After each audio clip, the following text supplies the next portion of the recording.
Welcome to this daily guided meditation practice. This is the Attentive Mind. My name is Nathan, and I'll be guiding you through this meditation practice today. Find yourself a seated position. And the position tonight is not so important, or if you're practicing in the day, it's not so important because it's a shorter meditation. So you just want to find something generally comfortable and sturdy. You don't want to be uncomfortable because then you'll be distracted by your body, and you want to have a sense of stability because it gives you a sense of groundedness, a sense of wanting to be here. So just find what works for you. You can sit in a chair, you can lie down, or you can sit in a formal meditation posture. Just find what works for you. We also keep our eyes open during this practice. But if you have learned to practice with your eyes closed, or you feel more comfortable doing so, go ahead and do that. There are no hindrances here. But if your eyes are open, leave the screen alone and drop your gaze down below you, kind of looking at the floor or the desk or whatever is just below you. We're not staring at a particular spot on the floor or analyzing anything, and we're also not zoned out and blurry. We have a middle ground here, a gentle gaze directed softly and clearly downwards. You're in a comfortable and sturdy position, and your eyes are either closed or open, gaze softly downwards.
Take a few moments to notice the coming and going of the breath,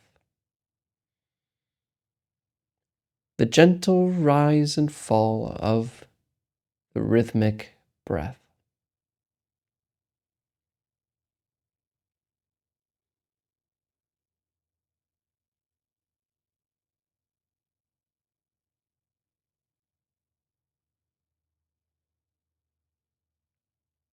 Notice how each breath is different from the last.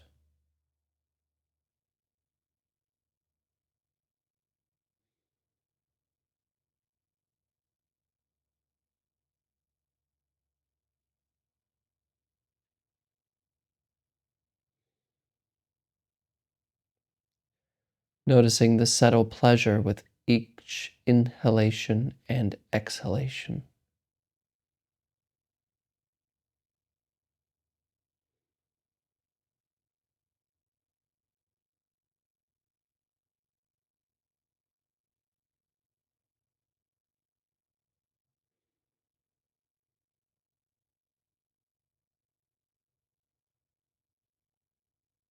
And we're allowing our thoughts about the future, our plans, to-do lists, worries, and anxieties to just fall away.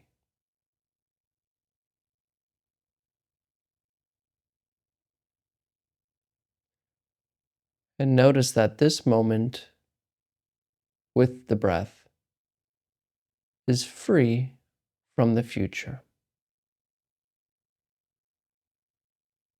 And as long as we notice this moment, the future never comes. So breathe.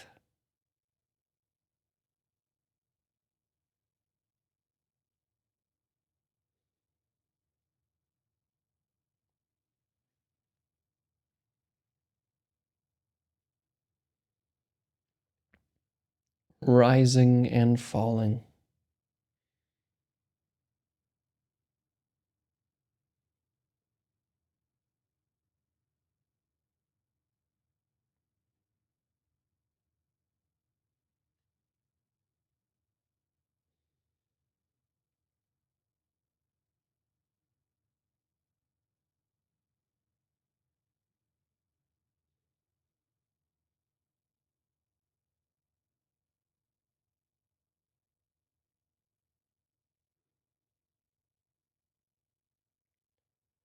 And noticing when we are wandering off is essential to this practice. Not trying so hard to not wander, but rather recognizing when we're thinking about dinner or planning something, worried about something else. Noticing this and simply returning to the breath, returning here, where we always are. So come back to this breath. Allow it to be your anchor to this moment as it already is.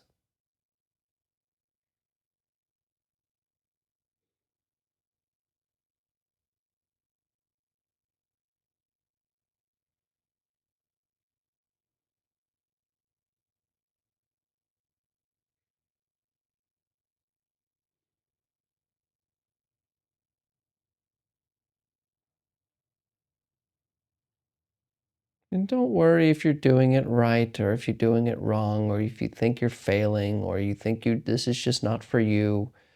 Forget all of that. It's more thoughts. Just return to the breath. Your opinion is irrelevant here.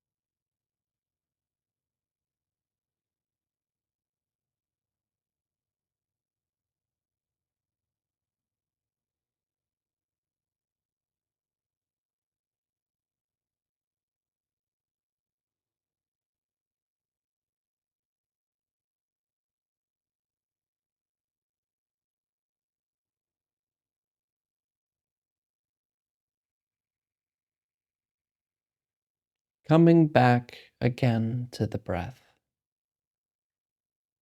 leaving our plans alone.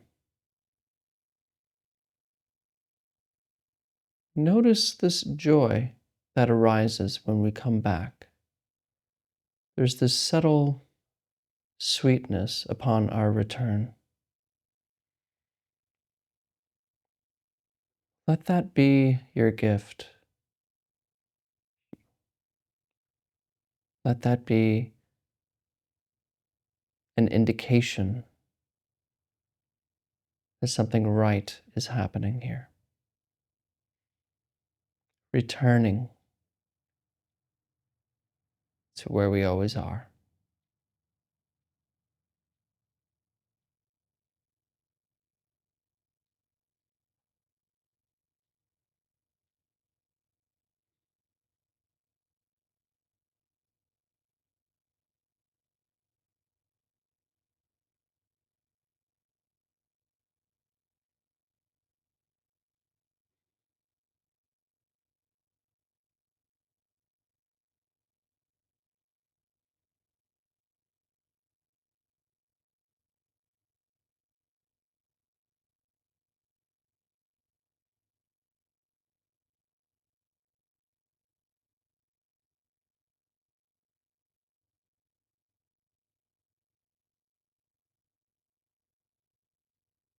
Wake up.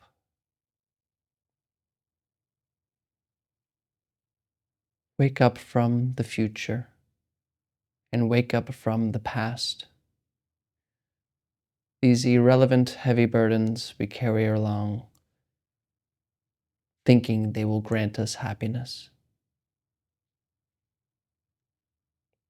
Well-being can only be here and now, because this moment is all that is real. The future is an idea in our heads. The past is a memory in our heads. And they happen now. So just come back to this moment again and again. Free yourself from unnecessary suffering.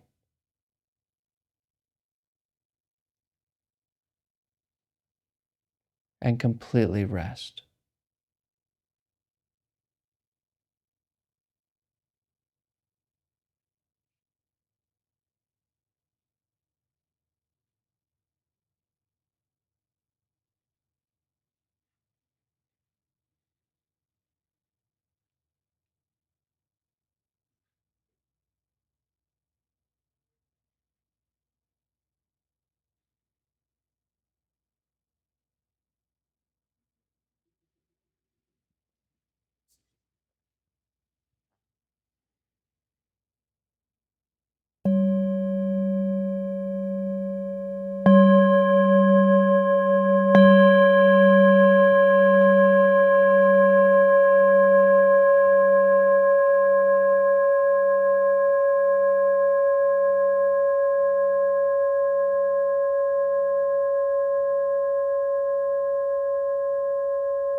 Okay, you can look at this screen.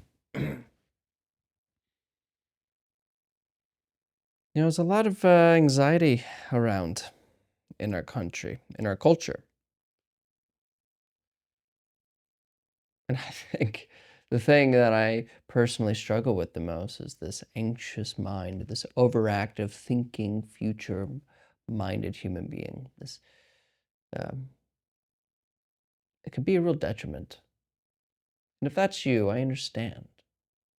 It's almost as if the mind is constantly giving a smorgasbord of infinite possibilities of your own demise. And not only the demise of yourself, but the demise of your loved ones and the things that you care about, whether it be politics, whether it be your family circle, whether it be your job, your health, your money. There's always some attachment to which we can worry about. And that's the scary thing about worry, or the frustrating thing about worry, is that the problems are infinite. There are infinite many ways of things going horribly, horribly wrong. And we have this amygdala, this fight or flight response system that we've evolved with to protect us.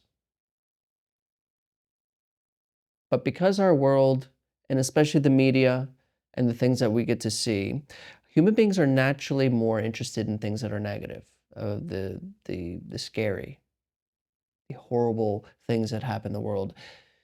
As they say, bad news sells. And because of this world we live in, which is always telling us that death is around the corner unless we get this product, or unless we do buy this thing, or unless we do this routine, um, it could be very scary to be alive, but it's not accurate. What we see in the news and what we see in our media, they're just curated negative stories that do happen, true, but you don't see everything else that's happening. We're just seeing the most important, scary stories that are happening. So we get this idea that the world's a dangerous place. And statistically, it is the safest it has ever been, ever, in human history. So why are we afraid? It's because this amygdala, this mind that seeks fear, that's almost addicted to it. It looks to the future and perceives negativity, because if it doesn't and perceives positivity, there's this underlying feeling that something may horribly go wrong and we might just be swept off our feet in a really bad way. But at least if we worry about it, we can halfway expect it and blunt the blow. But it's a lie. How often do your anxieties come true? Rarely. Especially the catastrophes. How often does the tsunami or the landslide or the tornado come to your door? It does come to some people's door, but all the fears you have, how often do those come to your door? They don't. But the alarm system that we have is faulty. It's always going off if you suffer from anxiety. And what's beautiful, as I always say about this practice, is that we can watch this happening. Without the practice, we're in it. And we're running around in our heads with all the scary things that may happen. And it's so real. I really could just lose all my money right now. I really could just get cancer right now. I really could just get this problem, or I get in the car accident and my loved one did. It all can really happen. It feels like you're real. But with practice, you can go like this. Just kind of unhook, as Locke Kelly says, and just see it. Not reacting, not judging. Just watch the mind freak out on its own. And then we can watch it go. We remain with breathing. And watch the mind do its thing. Come and go, come and go, come and go. And over time, you do develop this affinity to just watch it instead of getting involved in it. It's like anger. When anger shows up, it's like, and you're completely taken over. But this is why they tell you to do a breathing practice. Take a deep breath. Because then the anger can not dissipate, but you can notice that you're angry. Oh, I'm angry. That's different than being angry, like being totally in the anger. You can actually see yourself as a thing that there's anger, and then you can learn to let it go. It's the same thing with anxiety. It's the same thing with all negative emotion and positive, but we won't get there yet. Practice. Learn to watch your mind. Learn to live an examined life, which is far better than being totally overtaken by the mind. There really is no reason to fear, because all fears exist as thoughts right here. So practice.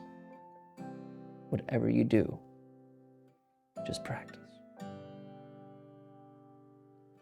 Thank you for your time today. Thank you for showing up.